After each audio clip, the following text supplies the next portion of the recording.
ॻाल्हि ॿोल कंदासीं, मासूम ॿारनि जे हवाले सां ॻाल्हि ॿोल कंदासीं त सिंध में मासूम ॿारनि सां कहिड़ो वर्ताव आहे, मासूम ॿारनि सां छा थो कयो वञे। इंतिहाई अहम ॻाल्हि ॿोल अॼु असां कंदासीं त मासूम ॿार ख़ासि तौर ते कल्ह सॼी राति एहतजाज रहियो मलीर में। मासूम प्रिया जेकी घर जे ॿाहिरां खेॾी रही, उहा अगवा थी वई, अगवा खां पोइ क़तल थी वई, क़तल खां पोइ उनखे ॿोरीअ में बंदि करे स्टील मिल जे भर में को नालो आहे उन मां उनजो लाश मिलियो आहे। इंतिहाई बेदर्दीअ सां क़तल कयो वियो हिकु मासूम ॿारड़ीअ खे। इहा रविश समाज जी उहा वहशत पिणो उन ते केतिरो ॻाल्हाइजे उहो घटि आहे। दुनिया अचरज में अची थी वञे सिंध में छा थी रहियो आहे। बाड्रह जे भरिसां सीहड़नि जे ॻोठ में उते मासूम कनीज़ा फ़ातिमा सूमरो 4 साल जी ॿारड़ी आहे, उहा बि घर जे ॿाहिरां खेॾी रही, उनखे बि अगवा कयो वियो। ॿिनि ॾींहंनि खां पोइ उनजो खॾ में लाश हथु आयो आहे। पीउ माउ ते छा गुज़रे थी, सॼे समाज ते छा गुज़रे थी, पर उन ते को बि अहिड़ो सीरियस एक्शन हमेशह नज़र नथो अचे असांखे। उन खां सवाइ अञा वधीक अचरजी मां तव्हांखे ॿुधायां त लियारीअ जे जनरल हॉस्पिटल में 3 ॿारड़ियूं ज़ोया, महानूर, ख़ुशी 3 ॿारड़ियूं उते पहुचनि थियूं। उन 3 ॿारड़ियुनि मां 2 ॿारड़ियुनि जा फ़ौत थी वञनि थियूं अस्पताल में, हिकिड़ी ॿारड़ी ज़ख़्मी आहे। डॉक्टर्स जॾहिं उनखे चेक कनि था त 3 ॿारड़ियुनि ज़ोया, महानूर, ख़ुशी 3 सां ज़्यादती थियल हुजे थी। डॉक्टर्स अचरज में अची था वञनि त हिन 3 ॿारनि खे त एक्सीडेंट में आंदो वियो आहे, पर हिन 3 सां त ज़्यादती थियल आहे। सेक्रेटरी हेल्थ खे लेटर लिखनि था, डॉक्टर्स पाण मुरादो लिखनि था, पर उते को नोटिस नथो थिए। पुलिस उते पुॼे थी, लियारी जनरल हॉस्पिटल पुलिस खे थी ॿुधाए त पुलिस उते पहुचे थी, पर पुलिस रवायती तौर ते चवे थी अगरि वारिस कुझु नथा कनि त असां छा था करे सघूं। वारिस उन 3 ॿारनि खे खणाए पंहिंजे घरनि ॾे हलिया था वञनि ऐं ॿारनि जो 2 ॿारनि खे दफ़न कयो थो वञे। इंतिहाई अहम ॻाल्हि त मासूम ॿारनि सां रेप थियो आहे। उन रेप खे वारिस बि ख़ामोश, पुलिस बि ख़ामोश, हेल्थ खातो बि ख़ामोश। सॼी राति प्रिया जा वारिस एहतजाज कंदा रहिया लाश खणी। इन अहम इशूअ ते असां ॻाल्हि ॿोल कंदासीं। असां पंहिंजे मासूम ॿारनि खे कहिड़ो उन सां वर्ताव पिया कयूं, उन्हनि खे कहिड़ी गाइडलाइन ॾियणु घुरिजे, मासूम ॿारनि सां असांजो रवैयो कहिड़ो हुजणु घुरिजे। स्कूल खां वठी पाड़े ताईं वहशत अगरि थिए थी समाज जे अंदरि, उहे वेशी आहिनि त उनजो घेराव कीअं थिए, उनखे ख़तमु कीअं करे सघिजे त जीअं मासूम ॿारड़ो सॼी दुनिया जे अंदरि तरक़ी करे थो। मासूम ॿारड़े खे नित नवां अंदाज़, नित नवां पढ़ायूं, इजादूं सभु कुझु सेखारे थो वञे। ॿारड़ो तेज़ीअ सां अॻियां थो वधे, असांजो ॿारड़ो महरूमनि में गुज़ारे थो, परेशान गुज़ारे। इन अहम इशूअ ते असां ॻाल्हि ॿोल कंदासीं। कराची स्टूडियो में असांखे जॉइन कयो आहे नाले वारा क़ानूनदान आहिनि, सुप्रीम कोर्ट जा वकील आहिनि, सिंध बार काउंसिल जा मेंबर आहिनि। मोहम्मद अशरफ समू साहब असांखे जॉइन कयो आहे। समू साहब तव्हांखे वेलकम थो चइजे। वहीद मुराद सियाल जॉइन कयो आहे। वहीद मुराद सियाल KTN न्यूज़ मलीर जा रिपोर्टर आहिनि। हिन समूरे मामले खे, प्रिया जे मामले खे हू कवर करे रहिया आहिनि ऐं ॿियनि बि इशूज़ खे मलीर मां हमेशह कवर कंदा रहनि था। वही तव्हांखे बि वेलकम थो चइजे। जॾहिं त मंज़ूर मीराणी बाड्रह जो KTN न्यूज़ जो रिपोर्टर आहे। मंज़ूर तव्हांखे वेलकम थो चइजे। ऐं उन सां गॾोगॾु उरुसा खट्री साहिबा असांखे जॉइन कयो आहे। उरुसा खट्री साहिबा ह्यूमन राइट्स एक्टिविस्ट आहिनि। हिन समूरनि मामलनि ते हमेशह उन्हनि आवाज़ उथारियो आहे। असीं सभिनी खे वेलकम था चऊं अॼोके प्रोग्राम में। असीं कोशिशि कंदासीं अॼोके प्रोग्राम में लाॻापियल लाड़काणे जी पुलिस इंतिज़ामिया हुजे या मलीर जी पुलिस इंतिज़ामिया हुजे, उन्हनि खे बि असां वठूं ऐं असीं कोशिशि कईसीं त ॿारनि जे प्रोटेक्शन लाइ कमु कंदड़ जेको इदारो आहे, अथॉरिटी आहे, उन जे DG साहिब सां कोशिशि कईसीं। DG साहिब मुसलसल चवंदो रहियो त डायरेक्टर जेकी आहे उहा तव्हांखे इन बारे में ॿुधाईंदी। न डायरेक्टर राब्ते में आयो, न DG साहिब इन ते ॻाल्हाइण जी ज़रूरत महसूसु कई। न अहम इशू हो प्रोटेक्शन अथॉरिटी जो इंतिहाई अहम रोल आहे। हिन मामले ते असां ॻाल्हि ॿोल जी शुरूआति कयूं था। उरुसा खट्री साहिबा, ॻाल्हि ॿोल जी शुरूआति तव्हां खां था कयूं। तव्हां हिन मासूम ॿारनि सां जेके ज़्यादतियूं थी रहियूं आहिनि असांजे समाज जे अंदरि, तव्हां छा था ॾिसो, छा थी रहियो आहे समाज में, इन जी रोकथाम कीअं अची सघे थी ऐं दुनिया में मासूम ॿारनि सां वर्ताव कहिड़ो आहे? जी उरुसा साहिबा आवाज़ अचे थो तव्हांखे? उरुसा साहिबा तव्हांखे आवाज़ अचे थो मुंहिंजो? नाज़रीन उरुसा साहिबा जेसि ताईं बहाल थिए उन्हनि जो आवाज़। वही तव्हां ॾे था अचूं। हिन मामले ते तव्हां असांखे ॿुधाईंदव, प्रिया जे मामले ते त कीअं इहो वाक़ियो पेश आयो या मलीर जे अंदरि अगरि ॿिया जेके ॿार आहिनि उन्हनि जो बि हिकिड़ो डिघी लिस्ट रही आहे, अगवा थियनि था, क़तल थियनि था। घगर फाटक जो बि जीअं मासूम ॿारड़ी हुई उनजो बि वाक़ियो ख़दीजा खोखर जो बि इन समूरे बारे में ॿुधाईंदो, ऐं ख़ासि तौर ते प्रिया जे बारे में अगवा कीअं थी, उन में पुलिस कहिड़ी कोशिशूं वरितियूं आहिनि? जी महिरबानी असलम हैदर सोलंकी साहब, असां तव्हांखे ॿुधाईंदा हलूं त मलीर हिन वक़्तु तमामु घणो जेको आहे सो ॿारनि जे हवाले सां हिकिड़ो हसास जेको आहे सो डिस्ट्रिक्ट बणिजी वियो आहे।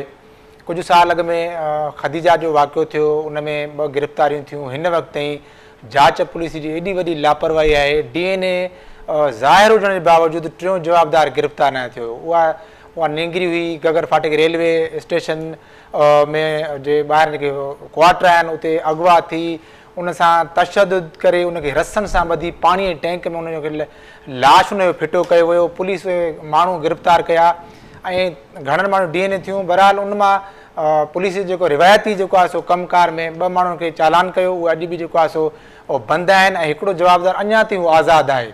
पुलिस इनखे ते जेको प्रिया जो मामिलो आहे तमामु हिकिड़ो वॾो, हिन वक़्तु जेको आहे सो गुज़िरियल 4 ॾींहं अॻु में प्रिया पंहिंजे घर जे ॿाहिरां पंहिंजे अंगण तां जेको आहे सो हिकिड़ी ॿातड़ी ॿोली ॻाल्हाईंदड़ जेका 4 खां 5 साल हुनजी उमिरि आहे, उहा ॿातड़ी ॿोली ॻाल्हाईंदड़ ॿारड़ी घर जे ॿाहिरां गुम थी वञे। उनजो वालिद साहब जेको आहे सो बिन क़ासिम थाणे ते वञे थो।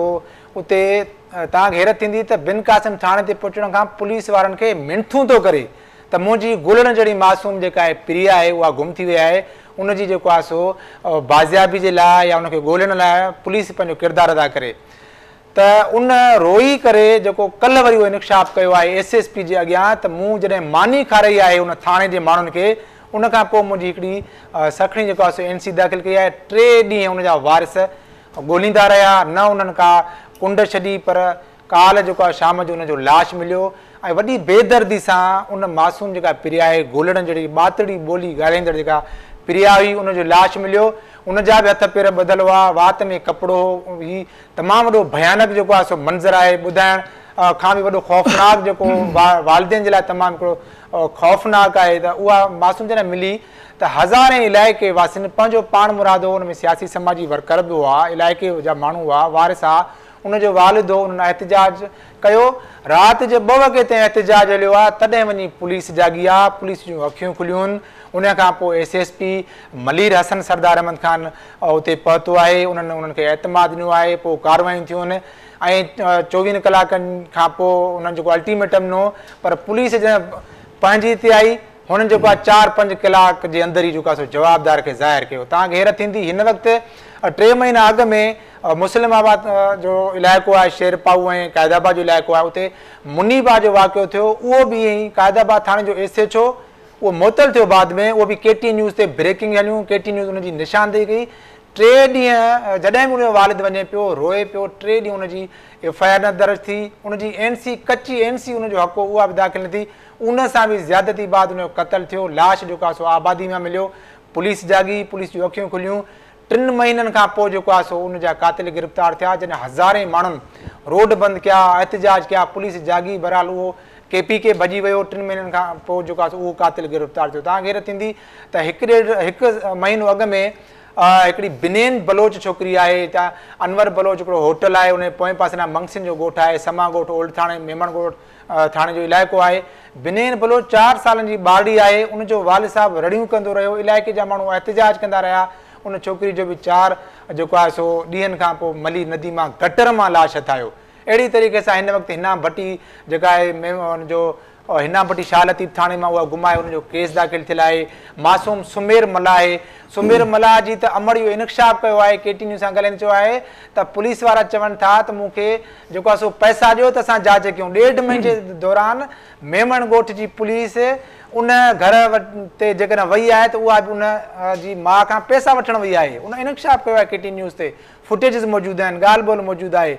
ऐं उहो सुमेर जेको आहे तव्हांखे ॿुधाईंदा हलो, सुमेर उहो जेको आहे सो पना मेड़े पंहिंजे घर जो गुज़र सफ़र कंदो आहे। बिल्कुलु भई, पाण इन ते ॻाल्हि ॿोल कयूं था, पुलिस जे किरदार ते असां ॻाल्हि ॿोल कयूं था। मंज़ूर मीराणी बाड्रे मां असां सां गॾु मौजूदु आहे। मंज़ूर, कनीज़ा फातिमा वारे मामले ते असांखे ॿुधाईंदव, हीउ वाक़ियो पेश कीअं आयो आहे? हिन वक़्त ताईं छा सूरत हाल आहे? जवाबदारनि जी गिरफ़्तारी लाइ कहिड़ियूं कोशिशूं वरितियूं वयूं आहिनि? जी असुल गुज़िरियल महीने जी 25 तारीख़ ते शाम जे टाइम ते 12 लॻे ॻोठ सीअड़ मां पंहिंजे घर जे गिटिन में रांदि खेॾंदे चइनि वरनि जी मौसम कनीज़ा सुमरो ओचितो पुरस्कार नमूने गुम थी वई, जंहिंजो 27 तारीख़ ते पंहिंजे घरनि जे भरिसां हिकु पाणी जे तलाउ मां लाशपत आयो। असल में इन्हनि 2 ॾींहंनि जे दौरान संदसि वारसनि सॼे ॻोठ में क़ुर पाक घुमायो, बर पासे जे ॻोठनि में जाचो, इंतिहा जेको आहे बेहाल थी हर हंधि जिते हुननि खे ॾस पए थो उते हुननि हुनखे जाचो ऐं पुलिस खे बर्फ़ इतलाह ॾिनो, पर हुननि खे न मिलियो। सिर्फ़ु 27 तारीख़ ते सुबुह जो 9 बजे नंढड़ी इतलाह मिली त नंढड़ी जो मच्छी जे पाणी जे तलाउ में लाश लुड़े थो पियो। उनखे जेको आहे हुननि खणी पोस्टमार्टम रिपोर्ट जे लाइ जेको आहे लाड़काणे मोकिलियो। हिन वक़्तु पुलिस जॾहिं जो चवणु आहे त जेका शुरूआती रिपोर्ट डॉक्टर ॾिनी आहे उनमें हुननि ज़हर जो ख़दशो ॾेखारियो आहे त थी सघे थो निगरी खे ज़हर ॾिनो वियो हुजे। बाक़ी जेके आहिनि हुनजा जुड़ा कढी लेबोरेटरी ॾे मोकिलिया विया आहिनि, फाइनल रिपोर्ट ईंदी, उनखां बाद में जेको आहे सो मुकमल पोस्टमार्टम रिपोर्ट ॾिनी वेंदी। जॾहिं त पुलिस जो किरदारु इहो आहे, पुलिस खे बर्फ़ ते इतलाह ॾिनो वियो ऐं पुलिस खे हर तरह जी ख़बर बि ॼाण बि, पर सियासी मुदाख़लत जेको आहे सो मेरिट ते मुक़ररी न हुअण सबबि जेको आहे पुलिस लापरवाह बणियल आहे, हू को बि क़दम नथी खणे। संदसि वारसनि जो चवणु आहे त असांजी जेको आहे हुनजो पुलिस अहलकार आहे कराची CDT पुलिस में निसार सुमरो, हुनजो चवणु आहे त मुंहिंजी न्याणी खे नामालूम जवाबदारनि अगवा करे माण्हू जे इरादे सां जेको आहे हुन में पाणी जे खॾे में उछलियो जिते फोत थी वई आहे। हुनजो इहो चवणु आहे त मूंखां बेरिया जांच करे इंसाफ़ कई वञे, जीअं कातिल गिरफ़्तार थियनि, हुननि खे सरेआम सज़ा अचे, जीअं दुनिया जा माण्हू अचरज खाईंदा आहिनि। अहिड़े कॾहिं कम करण लाइ उन्हनि खे करण खां पहिरियों 1000 दफ़ा सोचणु खपे। ठीकु आहे मंज़ूर, असीं कोशिशि बि कयूं था त कनीज़ा मासूम ॿाड़ीअ जे वालिद खे बि असां ॻाल्हि ॿोल कयूं उन सां त हिन मामले ते पुलिस केतिरो संजीदा रोल अदा कयो आहे, केतिरो उन्हनि सां राब्तो कोशिशूं वठी रही आहे। उरुसा खटी साहिबा, तव्हां ॻाल्हि ॿोल ॿुधी रहिया आहियो। मलीर जी मासूम पिरिया हुजे या बाड्रे जी कनीज़ा हुजे, मासूम ॿारनि सां क़तल थियनि पिया। इन खां अलावा सिंध जे अंदरि ज़्यादतियूं, क़तल हिकु डिघी फ़हिरिस्त आहे। छा था तव्हां ॾिसो मासूम ॿारनि सां ही जेको रवियो आहे उन जी रोकथाम कीअं अची सघे थी, ऐं ही जेकी वहशत आहे इनखे कीअं रोके सघिजे थो? सभिनी खां पहिरीं त तव्हांजी वॾी महिरबानी जो तव्हां हिन अहम मौज़ू ते, ख़ासि करे ॿारनि जे अहिड़े अहम मौज़ूअ ते हिन प्रोग्राम खे उठायो आहे। बेसिकली असां वटि असांजे समाज जे अंदरि मुख़्तलिफ़ जेके तबिका आहिनि, मुख़्तलिफ़ जेके माण्हू रहनि था, उन्हनि सां मुख़्तलिफ़ क़िस्मनि जूं नाइंसाफ़ियूं थी रहियूं आहिनि। ऐं ॿार छाकाणि त तमामु घणो वल्नरेबल आहे असांजी सोसाइटी जे अंदरि।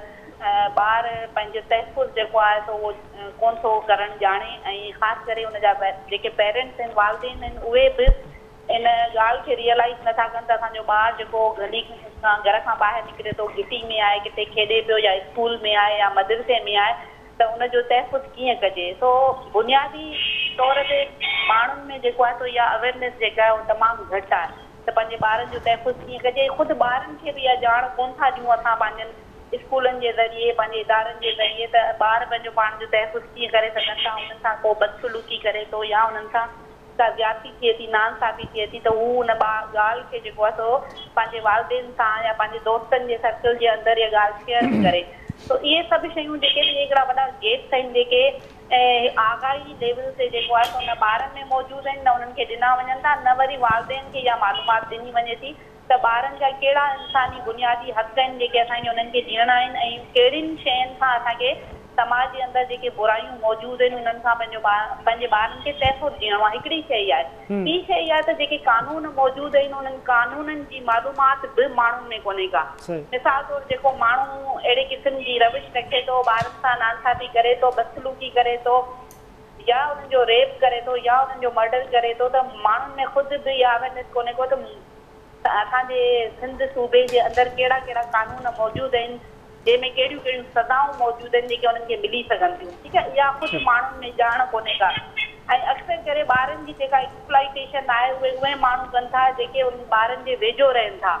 मिसाल तौरु जेके वालिदेन जा मिट माइट आहिनि, सौट मासात आहिनि, उहे घरनि जे अंदरि अचनि था। त माना हिकिड़ो अहिड़ो सेंसिटिव इशू आहे जंहिं ते त असांजे समाज में ॻाल्हि ई कोन थी थिए न।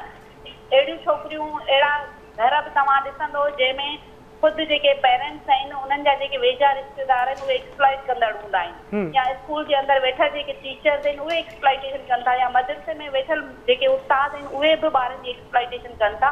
असां रोज़ अहिड़ा वाक़िया ॿुधूं था, पर मजमूई तौर ते सोसाइटी जे अंदरि को अहिड़ो कॉम्प्रिहेंसिव मैकेनिज़म मौजूदु कोन्हे को जंहिंजे ज़रिए माण्हुनि खे इहो शऊर ॾिनो वञे या आगाही ॾिनी वञे त ॿारनि सां जेका बेसिकली नाइंसाफ़ी आहे इहो कानूनन जुर्म आहे असांजे समाज जे अंदरि, ऐं उनजे लाइ सज़ाऊं मौजूदु आहिनि। उहे सज़ाऊं जेकॾहिं कुझु माण्हुनि खे अचनि त माण्हू बाक़ी इन मां सबक़ पिराइनि न त हीअ हिकिड़े क़िस्म जी जेका नाइंसाफ़ी असां कई आहे थी इहा नाइंसाफ़ी बख़्शी कोन ॾींदी। ठीकु आहे, पोइ हिन में रोल पुलिस जो बि अचे थो, हुन में ॿिया जेके डिफरेंट इदारा आहिनि, मिसाल तौरु रिसेंटली हींअर सिंध जे अंदरि चाइल्ड प्रोटेक्शन अथॉरिटी जेका आहे उहा इस्टेब्लिश थी आहे, चाइल्ड प्रोटेक्शन यूनिट्स इस्टेब्लिश थिया आहिनि, ऐं माण्हुनि जे अंदरि जेको आगाही ॾियण जा प्रोग्राम शुरू थिया आहिनि, पर उहो मैकेनिज़म जेको आहे उहो ॾाढो स्लो आहे, ऐं उहा जेका मालूमात आहे उहा जहिड़ी असांजा पहिराड़ी जा इलाइक़ा आहिनि, रूरल इलाइक़ा आहिनि जेके इलाही रिमोट आहिनि, उते इहा मालूमात पहुचणु जेको आहे कीअं पहुचे थी नथी पहुचे, ऐं हुनजे रिस्पॉन्स में छा थी रहियो आहे,